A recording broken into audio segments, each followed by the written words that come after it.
Un cordial saludo, soy Nicolás Armendáriz, bienvenidos al Dato. Me acompaña Galo Valencia Gavilanes, tío de Fernando Villavicencio, a quien le doy la bienvenida.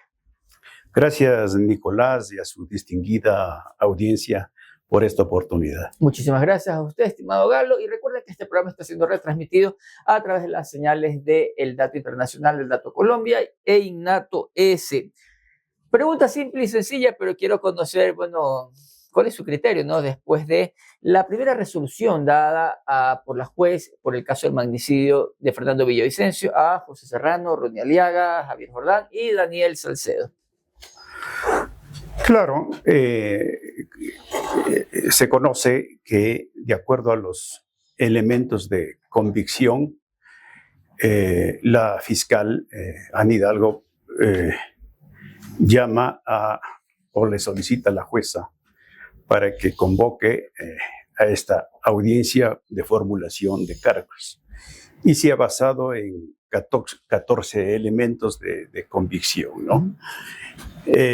Por mencionarle algo, el testimonio anticipado que rindió en ese entonces Luis Chonillo coincide con el testimonio de Lenin Vimos y también coincide con el testimonio de Daniel Salcedo. De manera que ahí hay un peso en cuanto a elementos de convicción que seguramente la fiscal tuvo para solicitar la prisión preventiva de los 4 ciudadanos, Serrano, Jordán, Salcedo y Aliaga. Indudablemente que para mi entender y un criterio muy personal, son otros también los que deberían estar en esa responsabilidad del asesinato de Fernando. Porque se conoce que, por ejemplo, el EQ 911 hacía el seguimiento a Fernando en tiempo real. La pregunta es, ¿quién ordenaba a funcionarios o empleados del EQ 911 para que hagan este tipo de seguimientos al margen de la ley, ¿no? Y también hayan cometido este delito, ¿no es cierto? Ayer estuvo aquí Carlos Figueroa, justamente, ¿no? La entrevista se publicó en nuestras redes sociales y yo le preguntaba sobre estos temas. Él de cierta forma decía que la policía no había actuado de forma oportuna, ¿no? Pero cuando señalamos nombres, quiénes podrían estar, la fiscalía ya llevó a 4 procesados. ¿Qué quiere decir? Que si ya están procesados, la fiscalía tenía los elementos suficientes para que sean condenados, o al menos no condenados, porque no hay una sentencia, pero sí, en este caso, con la prisión preventiva, al menos dentro de la resolución, ¿no? Recuerde que acabamos de terminar una etapa de investigación que por su naturaleza es reservada, pero que no ha tenido casi nada de reserva, porque se difundieron, se filtraron documentos que es de dominio público. 2 años de investigación, estimado Galo, 2 años de investigación, ¿no? En que también Amanda Villavicencio siempre escuchaba y mencionaba que era una investigación reservada, que tenía que manejarse con mucho cuidado, pero cuando llegan al momento de la verdad, quizás los elementos no fueron tan contundentes que fueron desmontados hasta cierto punto por parte de la defensa, en este caso de Javier Jordán. El abogado prácticamente preguntaba, pero ¿cómo están las pruebas? ¿Cómo fue? ¿Cómo me vinculan? ¿Por qué mi defendido lo quieren involucrar? ¿Dónde se muestra que él mandó a matar? ¿Dónde está? Bueno, los procesados todavía no han tenido la oportunidad de presentar documentos, porque reitero, en una fase de investigación única y exclusivamente es competencia de la Fiscalía. Reitero, es un proceso privado. En este momento, ya contados desde el 3 de septiembre hasta el 2 de diciembre, son 90 días de instrucción fiscal. Esa ya es otra etapa y pública, donde todas las partes procesados tienen acceso a toda la información y además pueden presentar otros documentos de descargo, ¿verdad? Entonces, eso es lo que posiblemente va a ocurrir en los próximos días e indudablemente la Fiscalía también puede tener otros elementos para imputar a otras personas, en lo que nosotros estamos diciendo. Aquí, en el asesinato de Fernando Villavicencio, no solamente son los 4, muy probablemente existe una cadena de responsabilidad. Acá lo dijo también el abogado Santiago Bucarán, que también presentó un audio, dijo que tenía un poder y que lo había entregado en la fiscalía y relacionaba de cierta forma a Roberto Cuero, actual asambleísta. Yo lo voy a invitar también para que él pueda dar su versión, obviamente de a conocer y responda sobre esto, las afirmaciones que hizo Santiago Bucarán. Adicional, Glass fue desvinculado de la investigación. Y a mí no me parece, porque hay igual versiones claras y precisas cuando en la versión de Daniel Salcedo, y menciona que Aliaga le fue a visitar en la cárcel a Jorge Glass, y ahí le informa los avances del seguimiento, ¿no?, para acabar con la vida de Fernando Villavicencio. Entonces, ¿qué quiere decir eso? Que Glass obviamente tenía pleno conocimiento de los hechos, de las circunstancias y de los avances, dicen, ¿no es cierto?, de este seguimiento. Con todo lo que usted está haciendo mención y con todo lo que yo he escuchado en las entrevistas que usted bien manifestó en las redes sociales, muchas cosas se hicieron públicas, ¿no? ¿Por qué usted cree que la juez tomó esa decisión? No encuentro yo realmente una justificación para que no haya dictado prisión preventiva en contra de Javier Jordán y en contra de José Serrano, porque las pruebas o las evidencias son contundentes. Reitero, coincide los testimonios de 3 personas, ¿verdad? Lenin Dimos, Luis Chonillo y Daniel Salcedo. Y no hay contradicción. Y mencionan a Jorge Glass. ¿Por qué se le sacó al último del proceso? No tengo explicación. Ustedes como familiares de Fernando Villavicencio van a tomar, no puede poner ya una denuncia, eso ya no cabría en este momento, pero ¿qué acciones están pensando tomar ustedes, no? Y se habló mucho y se mencionó en la audiencia, yo estuve ahí y se decía que este tema no debe ser politizado. ¿Usted cree que de cierta forma la defensa o quienes estaban tratando de que los procesados de una vez ya se les ponga prisión preventiva, politizaron el tema? ¿Considera que de pronto Amanda Villavicencio pudo haber politizado el tema dentro de la audiencia? Es imposible que este hecho no trascienda a lo político, porque fue un crimen político. Y recordaremos que el asesinato de Fernando se produce en circunstancias de una total desprotección, ¿no es cierto? Fernando mismo denunció días antes de su asesinato que el gobierno de ese entonces le quitó la custodia policial. Y yo estuve ahí y pude constatar que en efecto no había ninguna custodia policial, únicamente dos agentes privados que hacían ese seguimiento y acompañamiento a Fernando. Recuerde usted que el capitán Zapata. No, el capitán Ceballos. Cristian Ceballos. En el caso del capitán Zapata le quiero hacer una pregunta también. En algunas ocasiones solicitó a la Comandancia General de Policía y a sus superiores custodia, mayor protección al candidato Fernando Villavicencio. Y él denunció que por 50 ocasiones hizo este requerimiento y no le atendieron. La pregunta es, ¿por qué no le atendieron sabiendo que Fernando tenía un riesgo de su vida del 97-98%? Pero uno de los candidatos era justamente el general Carrillo, que tenía relación prácticamente con la policía. Era hasta fácil hacerlo, él fue el primer candidato a Asamblea Nacional. Es que el tema tiene que oficializarse. Y de hecho, Ceballos oficializa el pedido. Ajá. Voy al hecho de que no dieron importancia, ¿no es cierto? Y aquí hay una omisión dolosa de la Comandancia General de Policía, del Ministerio del Interior en ese entonces, Juan Zapata, porque recuerde también que estaba a su cargo el ECU 911, ¿verdad? A cargo del señor Juan Zapata. Y el caso de Juan Zapata, yo tengo una entrevista que ya la voy a buscar, donde le pregunto justamente sobre este tema. Esto allá por el año 2023, unos meses posterior a que murió Fernando, y le preguntaba sobre esto. Y él me dijo, no quiero hablar, y cogió y se fue. Ya voy a buscar ese video para publicarlo, porque sería interesante también conocer su versión.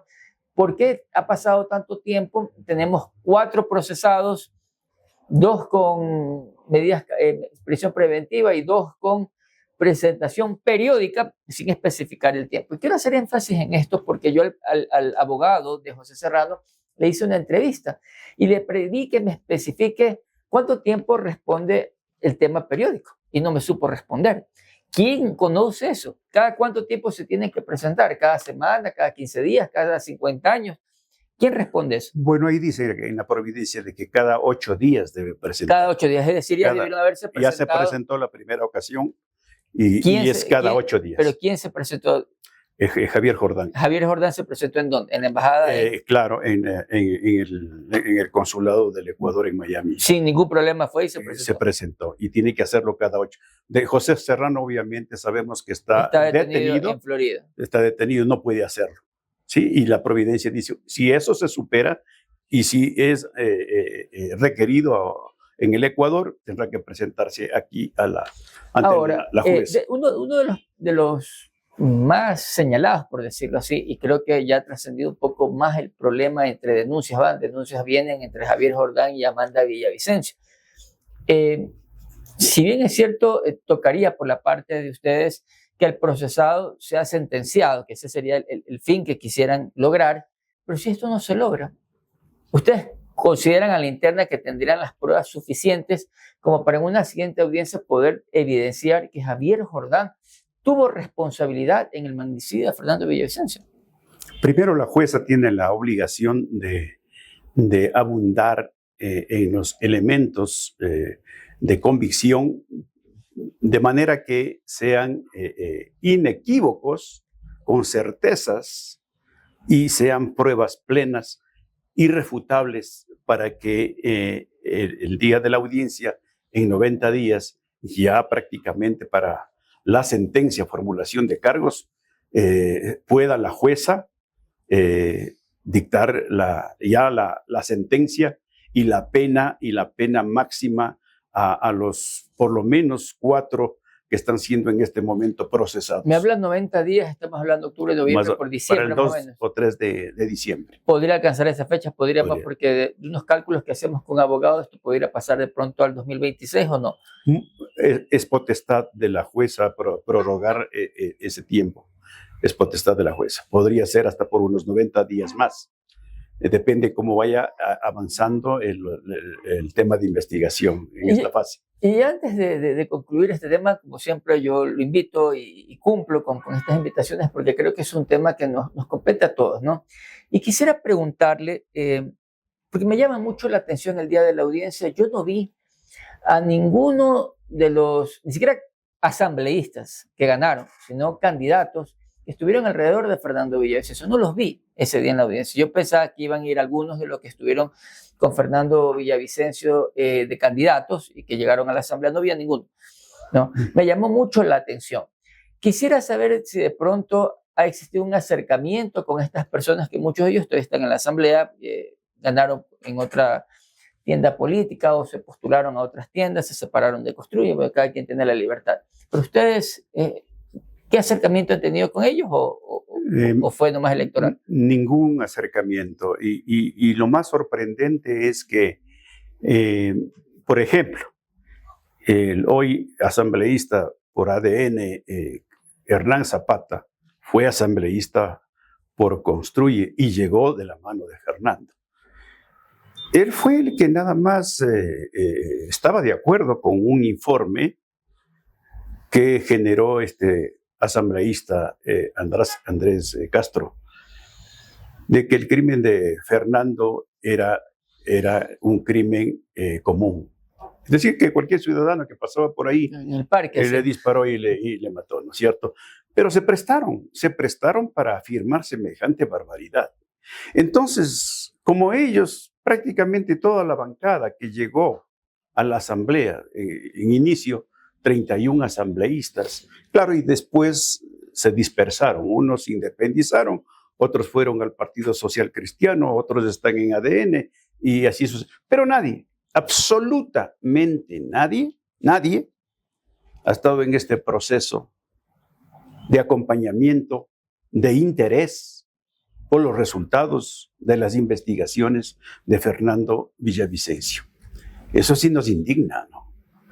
Y es muy preocupante de que el país, porque este hecho del asesinato de Fernando Villavicencio es de interés nacional e internacional.